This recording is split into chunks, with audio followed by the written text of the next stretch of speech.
Good morning, dear student. Today we'll discuss our next topic, that is Gauss's law and its applications. So let's start. Gauss's law is one of the fundamental laws of electromagnetism. देखिए, जब भी हम किसी भी plane surface से पास होने वाले electric flux को कैलकुलेट करना चाहें, तो उसके लिए हम फॉर्मूला यूज करते हैं phi is equal to E dot A, या फिर हम इसको लिख सकते हैं ई ए कॉस थीटा, जिसमें थीटा का मतलब होता है angle between electric field and area vector. और अगर हम क्लोज सरफेस से पास होने वाले इलेक्ट्रिक फ्लक्स को कैलकुलेट करना चाहें, तो उसके लिए क्लोज सरफेस को हम छोटे छोटे एलिमेंट्स में डिवाइड कर लेते हैं। Okay, and one more thing, always remember, किसी भी क्लोज सरफेस में जो इनवर्ड क्लोज सरफेस होता है उसको हमेशा नेगेटिव सिंबल से रिप्रेजेंट किया जाता है। किसको? इनवर्ड को। और जो आउटवर्ड होता है उसको पॉजिटिव सिंबल से डिनोट किया जाता है। अब अगर हमें किसी भी क्लोज सरफेस के अंदर टोटल इलेक्ट्रिक चार्ज की वैल्यू पता करनी हो, तो हम एक सिंपल सा लॉ यूज कर सकते हैं, टोटल इलेक्ट्रिक फ्लक्स कैलकुलेट कर सकते हैं। उस लॉ को हमने नाम दिया है गॉस लॉ। तो according to Gauss's law, the total electric flux passing over a closed surface in vacuum is 1 upon epsilon naught times of the total charge inside the surface। यानी किसी भी क्लोज सरफेस से पास होने वाला जो total electric flux है वो close surface के अंदर टोटल इलेक्ट्रिक चार्ज और एप्सिलॉन नॉट के रेशियो के इक्वल होता है। This is called Gauss's law. In mathematically, we can write it as closed interval E dot ds is equal to Q upon epsilon naught। Q क्या है इधर? Inside में है। एंड यहाँ पे एप्सिलॉन नॉट की वैल्यू होगी 8.85 into 10 raise to power -12 coulomb square per newton metre square. That is epsilon not की वैल्यू है 8.85 into 10 raise to power -12 coulomb square newton metre square. और यहाँ पे जो ये ds है, यह एक एरिया सेगमेंट है बाय सिलेक्ट किया है गॉसेस लॉ ने। इसको हम कह सकते हैं ds is an area segment selected on Gaussian law या गॉसियस सरफेस। एंड ये जो E है, ये है E is net electric field at the location of area segment.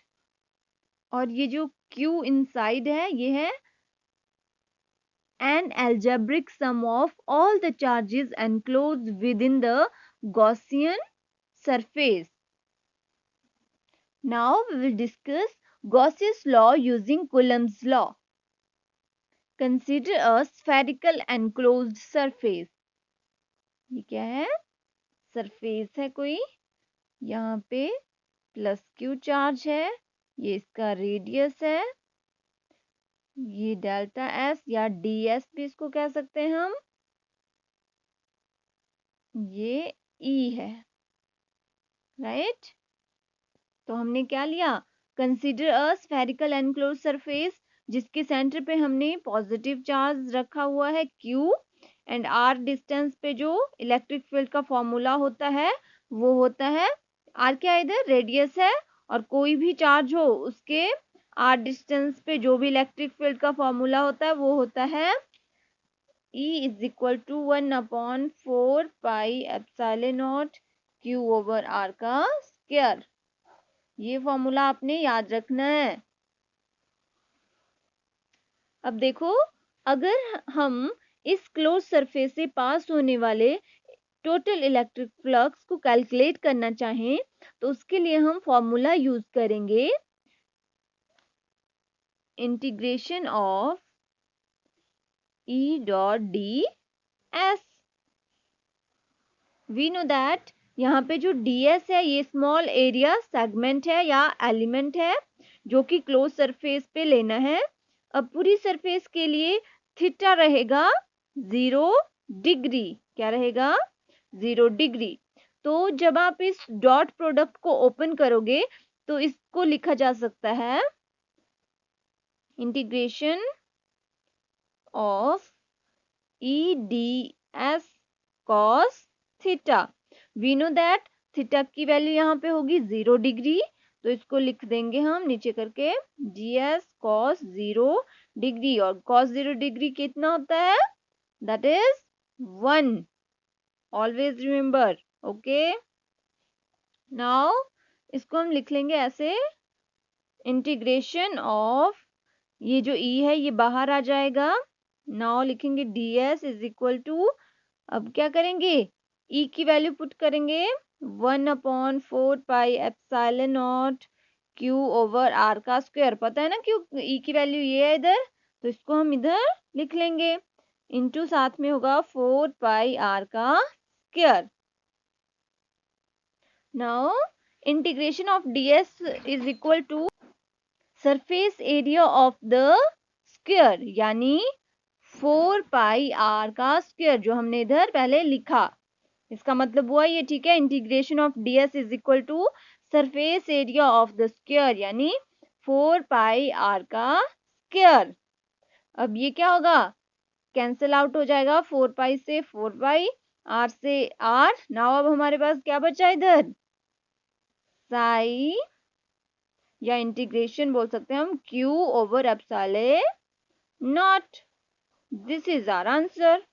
इसको हम ऐसे भी लिख सकते हैं, q over epsilon not. This is our Gaussian law using Coulomb's law. इस रिजल्ट से हमें क्या मिला? Gaussian law. So that's all for the day. Have a good day. Thank you.